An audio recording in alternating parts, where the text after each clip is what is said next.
I've decided to start a new life without you." The words hung in the air of the upscale restaurant where we'd gathered to celebrate my daughter's college graduation. Gregory, my husband of 28 years, stood with his champagne glass still raised, his announcement displacing the toast he was supposed to be making to Amelia's achievements. The clinking of silverware ceased. Conversations halted mid-sentence. 50 pairs of eyes darted between Gregory and me, waiting for my reaction, for the tears, the shouting, the dramatic exit everyone expected. Instead, I smiled. "Congratulations on your honesty. My name is Bianca Caldwell.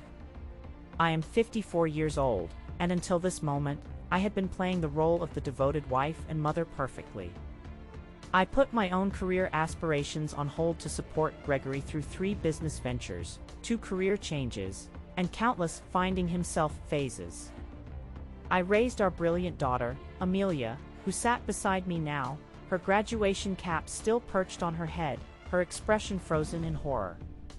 From the corner of my eye, I could see Cassandra Wells, Gregory's much younger girlfriend, shifting uncomfortably at the back table where she sat with people I had considered friends for decades. The same friends who apparently knew about the affair but never thought to tell me. The same Cassandra who had attended our Christmas parties, who had once called me for advice about her career. With practiced calm, I reached into my handbag and pulled out a sealed, cream-colored envelope. I placed it gently beside Gregory's plate. "What's this?" he asked, his triumphant expression faltering. "Something for you to read later," I replied, keeping my voice steady. I turned to Amelia, whose face had gone pale. I kissed her cheek. "I am so proud of you, sweetheart. This day is still about your accomplishment." Then I stood, smoothed my dress, and addressed our stunned guests. "Please enjoy your meal. I wish you all a lovely afternoon." With that, I walked out of the restaurant, my head held high, feeling 50 pairs of eyes following me. The heavy door swung shut behind me, cutting off the beginning of anxious murmurs. Outside, the Augusta summer heat hit me like a wall, but I welcomed it. For the first time in years, I could breathe freely. Behind me, I heard the restaurant door open and slam shut, followed by Gregory's voice, no longer confident, but high-pitched and frantic. "Bianca, what the hell is this? What have you done?" I kept walking, allowing myself a small smile. The envelope I'd handed him contained the beginning of my revenge, one I'd been meticulously planning for months. I had always been the practical one in our marriage. While Gregory dreamed big and took risks, I maintained the stability our family needed. I was the one who saved for Amelia's education when Gregory invested unwisely in his friend's restaurant venture. I was the one who worked extra hours as a finance manager when his midlife crisis led him to quit his stable job to follow his passion, selling handcrafted furniture. A passion that lasted exactly 6 months before he grew bored. My own dreams, opening a financial consultancy for women, were perpetually on hold. After Amelia graduates, I told myself. After Gregory finds stability. 3 months ago, I noticed discrepancies in our joint accounts. Small transfers to an account I didn't recognize. Having spent 20 years managing our finances, these irregularities stood out like red flags. I could have confronted Gregory immediately, but something held me back. Maybe it was intuition. Or maybe it was the growing distance between us over the past year. Instead, I began quietly investigating. What I discovered was worse than I imagined. Gregory had been systematically moving funds to a separate account for over a year. He had also been taking Cassandra to expensive restaurants, buying jewelry, and looking at beachfront property, all while telling me we needed to tighten our belts for retirement. Then came the text messages I found when he left his phone unlocked. Messages about their new life together. Messages about how he was finally breaking free. Messages about their plans for the day after Amelia's graduation, the day he had chosen to make his grand exit. What Gregory had forgotten, or maybe never fully grasped, was that I had been a financial professional for 30 years. I understood money trails. I knew how to trace assets.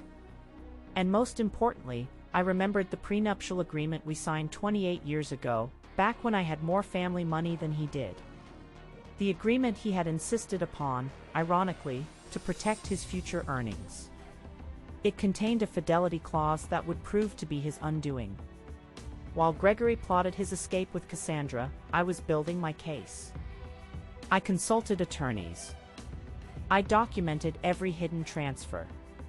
I gathered evidence of their affair. I prepared divorce papers. I timed everything perfectly, knowing Gregory would wait until after Amelia's graduation to avoid ruining her big day. What he didn't expect: that I would serve the divorce papers the morning of the graduation, before his planned announcement. But with the papers still safely hidden in court records, not yet accessible to him, Gregory didn't realize one crucial thing. I was always 3 steps ahead. I didn't return to the restaurant.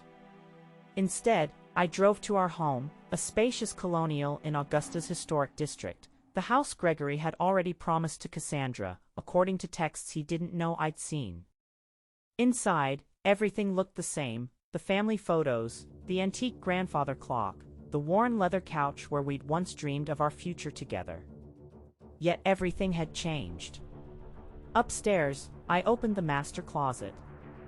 Gregory's clothes were already packed in suitcases, hidden in the back, ready for his departure tomorrow. I smiled. He had always been meticulous about clothing, but careless about the important things.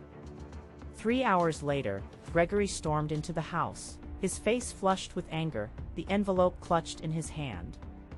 "What is the meaning of this?" he demanded, waving the papers. "You served me with divorce papers today of all days." "I thought it aligned nicely with your plans," I replied calmly. "You wanted to start your new life. I'm just helping facilitate the transition." "The prenup expired years ago," he snapped, suddenly smug. "Any lawyer will tell you that." I allowed myself a small smile. "Actually, it didn't. Section 12 specifically states the fidelity clause remains in effect for the duration of the marriage. Your lawyer should have explained that." "Oh, wait, you didn't consult one, did you?" The color drained from his face. The prenup he had insisted upon to protect his wealth would now cost him everything: the house, the vacation property, his share of our retirement accounts. His grand gesture at the restaurant had just become the most expensive announcement of his life.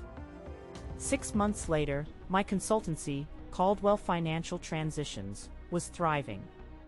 I had moved into a larger office, hired staff, and specialized in helping women secure their financial futures.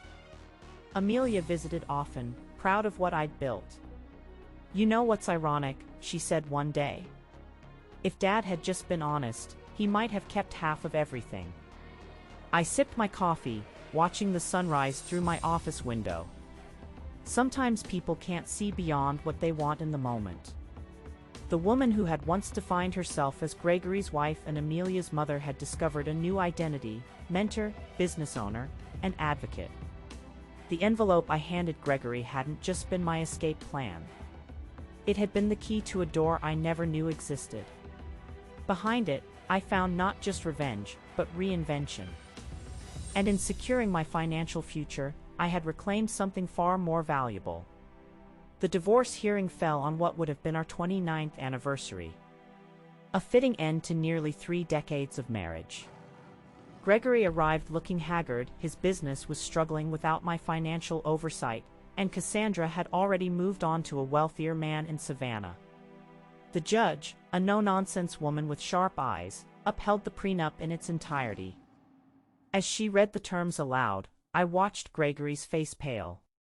The house, my retirement accounts, 70% of our investments all remained mine. The very document he'd insisted on to protect himself now left him with little more than his struggling business and a cramped apartment. Outside the courtroom, he stopped me one last time. "I made a terrible mistake," he said, voice raw. "Is there any chance?" No, I said gently. That door is closed. For the first time in years, I believed he truly understood. I hope you find happiness, Bianca. You deserve it. 6 months later, my office overlooked Augusta's historic district. Caldwell Financial Transitions had grown faster than I'd dreamed. 2 associates now worked under me, helping women navigate divorces, widowhood, career changes. The work filled me with purpose I'd never found in my corporate job. Amelia visited often between her marketing job in Charleston. "You're actually glowing, Mom," she said during one lunch, squeezing my hand. "Who knew divorce would look so good on you?" I laughed, but she was right. The woman who'd spent years shrinking herself to fit Gregory's world was finally standing at full height. One rainy afternoon, sorting through old files, I found a photo from our wedding day. Younger me smiled up at the camera, so hopeful, so unaware of what the future held. I didn't feel bitterness. Just quiet gratitude for the life we'd built and profound relief it hadn't been my whole story. The envelope I'd handed Gregory that day in the restaurant? It held more than legal papers. It contained the first draft of my freedom. And as I locked up my office that evening, briefcase full of new client files, I realized something wonderful. The best revenge wasn't watching Gregory lose. It was watching myself win.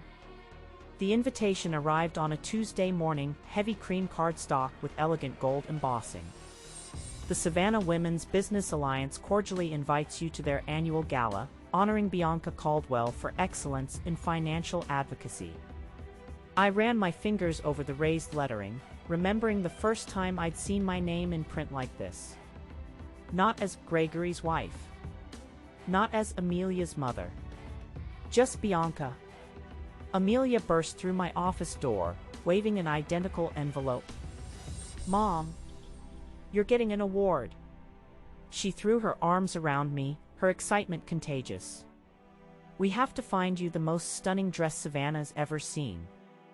That evening, as I stood before the floor-length mirror in my penthouse suite, the woman staring back was nearly unrecognizable from the one who'd walked out of that restaurant a year ago. The emerald green gown hugged curves I'd rediscovered through weekly yoga. My hair, now a sleek silver bob, framed a face that had learned to smile without hesitation. The ballroom glittered as I accepted the award.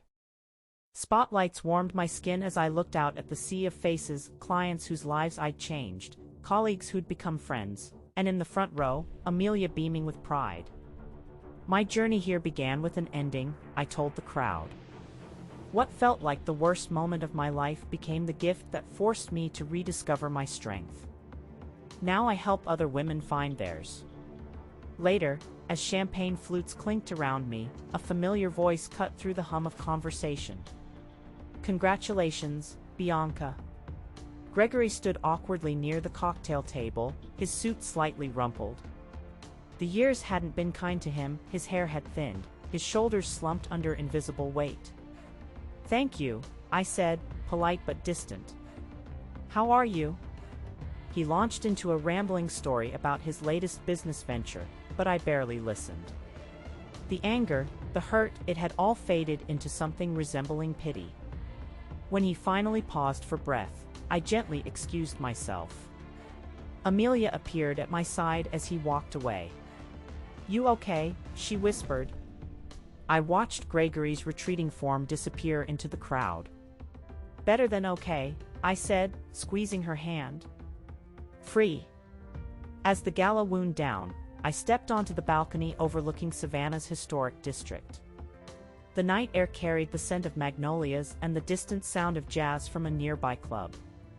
Somewhere in this city, Cassandra was probably on another man's arm. Gregory was likely drowning his sorrows at some hotel bar. And me? I was exactly where I was meant to be. The envelope had started it all, that simple cream rectangle that held both an ending and a beginning. But this life I'd built? This was the real revenge. Not the money or the house or the legal victory. It was the peace. The purpose. The profound, unshakable certainty that I'd not just survived, I'd thrived. And as the fireworks exploded over the Savannah River, painting the night sky in bursts of gold and crimson, I made a silent toast. To new beginnings. To second chances. And to the extraordinary power of a woman who finally remembers her worth.